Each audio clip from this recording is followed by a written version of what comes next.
You have just tapped into the Christian Life Coach Collective, and I'm your host, Laura Malone. I'm here to equip and encourage coaches in skills, business, personal life, and faith.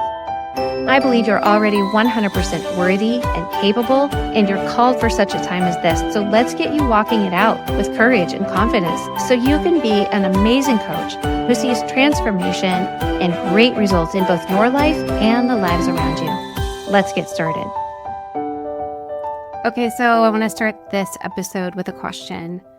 You might have been thinking in the past, like whether you're a coach or not, this might be the first time you've ever listened to this podcast and the title drew you. But that's the question. How do I know if I'm called to coach? So if that's been circling in your head and showing up for you, you're not alone in it, because a lot of women feel the same nudge but don't really know what to do with it and doubt that they are qualified. They worry what other people will think. They might not even be completely clear about what coaching is. Maybe they talk to people who are like, I've never heard of life coaching. That sounds stupid. What in the world could you help me with? And there's a lot of women who tell themselves they need more time or more training or more proof that they're called. I want to ask you the question, what if the evidence is already there?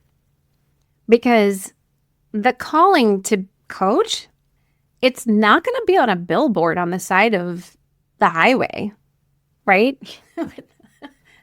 Maybe you've had this. If you have, please email me. If you've ever had an angel appear and with a clipboard that says, and I see that you, Laura Malone, are called to coach. Now go on with your bad self. Get with it. Please let me know if that's ever happened. But I don't know that it ever has for somebody. I think that when you're called to something, a lot of times, no matter what you're called to, it shows up more like a question. There's like a longing and a restlessness that won't go away, and something that stirs up in your soul and gets you crazy and makes you think there might be more. And what I've seen time and time again is women who are actually already coaching, but they don't call it that. Not yet, anyway. So they're the people that others go to when their life feels heavy, confusing, overwhelmed, like they're the ones who ask deeper questions and care about people and lean in. They're the ones who can sit in the middle of somebody else's pain or their process and not have to fix it, but be willing to help someone find a solution, find an answer, right? And if that sounds familiar, then yes, keep listening. That's all we can say. Because maybe you are already mentoring people, listening or guiding, friends or coworkers. Maybe there's women in your church. You're definitely probably doing it with your kids, maybe your neighbors. So if the thought of turning that into something official and actually honoring the gift that you carry and you're called to feels terrifying and exciting all at once, then you might, what do they say? Here's your sign. So, well, that's the thing, is I want to give you some signs to pay attention to.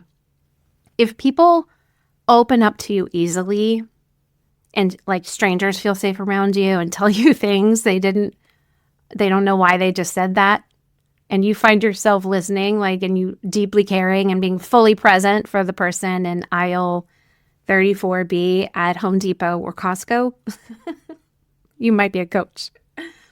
If you can sit in the messy middle and not have to have all the answers and be okay with walking people through their uncertainty, their transition, their questions, if you can be in that with somebody and just get curious, right? Then you might be called to coach. And if you notice patterns and read between the lines and can see beneath the story somebody's telling to catch the meaning and the emotion and the need that they might not, maybe it's unspoken, maybe they don't even know it's there, but you can see things that might be holding somebody back, or actually you might be able to see things that are strengths and resources they can't see yet, right? It's kind of like being a person who says, whether the person in front of you sees the glass as half full or half empty, it doesn't matter. You're able to see the rest of the glass, the purpose of the liquid, the purpose of the container, and define it and clarify it and help them see more than just the one aspect of the glass that they can see. And if you feel alive when you're doing all of this, and you like when you are helping somebody grow, when you're guiding somebody, and it's not about like being needed, it's about seeing them become more of who they are, and that lights you up. Like, yeah, you might be called a coach. And then I think also if you have walked through some things and you have been able to find meaning in your own story, I know you're not thinking like, oh, I'm perfect, but I'm in process, and you've learned how to process your own story. And now you might want to help others do the same. You might be called a coach. Okay. So I think the biggest one of all is you can't stop thinking about it. If you're like, man, I would love to do something with my life that's powerful, impactful, meaningful, that lights me up and makes me want to jump out of bed every day, that connects me to people, that allows me and my life, my wisdom, my skills, my experience to cultivate a story that serves other people, because I'm not the only one who's been in that hard place or done that hard thing. And boy, I wish somebody had walked with me, or I had a coach who walked with me. I want to do that for other people. I think that's so powerful. And I can't stop thinking about it. And I can't stop thinking about starting my own business, working from home, setting my own hours, taking a Sabbath, taking a sabbatical, benefiting my family, like being able to give back. If you're a helping-hearted person and you can't stop thinking about ways that you could help people and change your life, then coaching is a really amazing way to do it. Even if it feels unrealistic, or you're afraid, or you've dismissed it, or somebody else maybe has dismissed it for you. That's it. If it keeps coming back, that's a huge sign. It's often, I think, how God speaks to us through like a repeated invitation, a quiet but very persistent nudge saying, this might be for you. It might be yours to carry. I want to be clear that I'm not telling you to go quit your job tomorrow or announce to the world that I'm a coach. I can help everybody. But I will say that you can start listening and exploring and saying yes to the next right step, even if it's small. So this week, I just want you to try something. I want you to look back at the last 3-4 times that somebody actually thanked you sincerely for something, where you really made a difference for them. Like, what did they thank you for? What were you doing? What qualities were you bringing to the table when you helped them?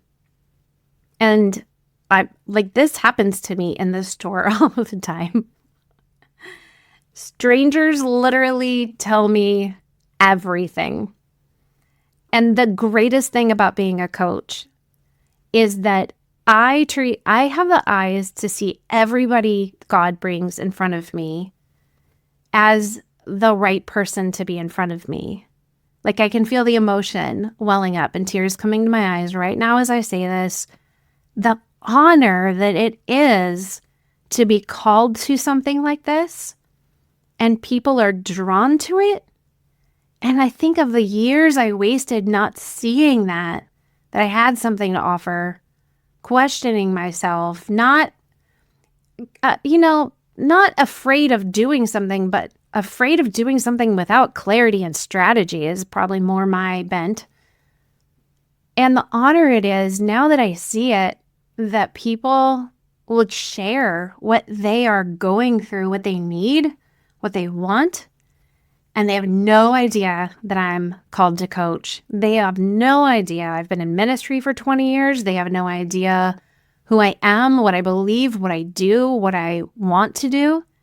And yet they still just start talking. Servers, Uber drivers. And usually it doesn't always start with me asking a question, but sometimes it does. Sometimes I'm like, so where are you from?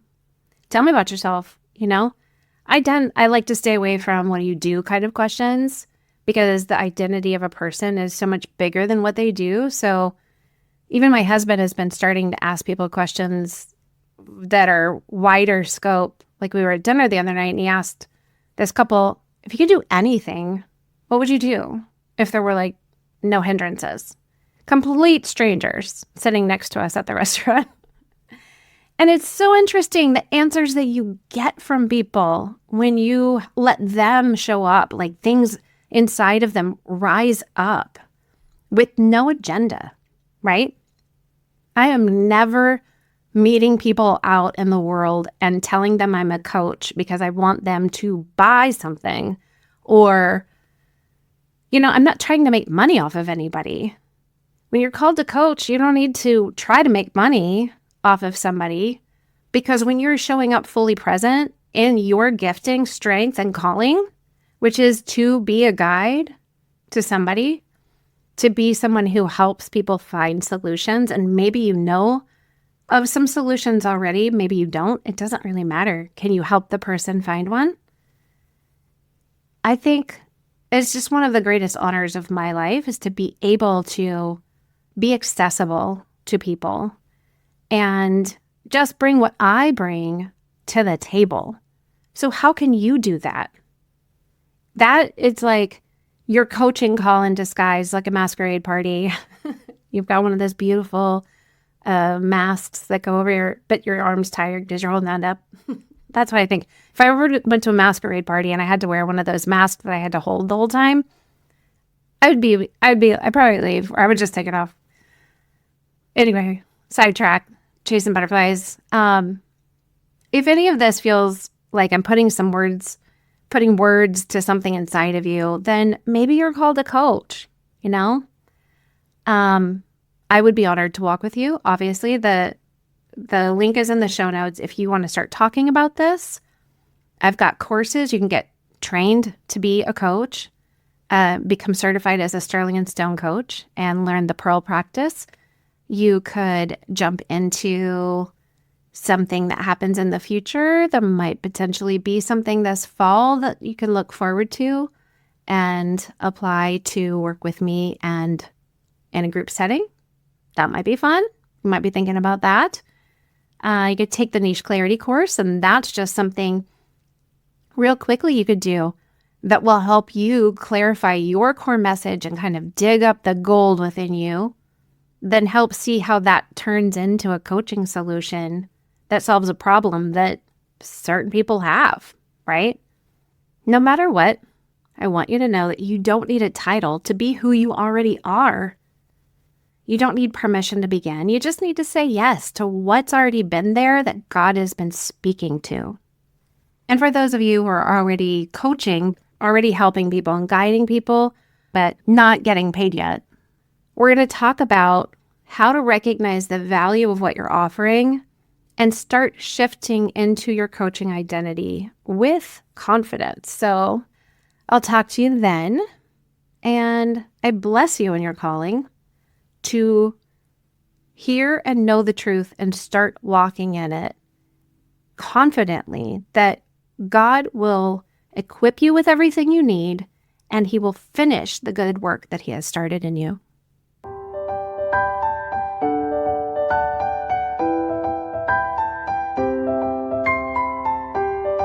Thanks for listening. For more coaching resources and to learn how to work with me, head to sterlingandstonementoring.com or click the link in the show notes.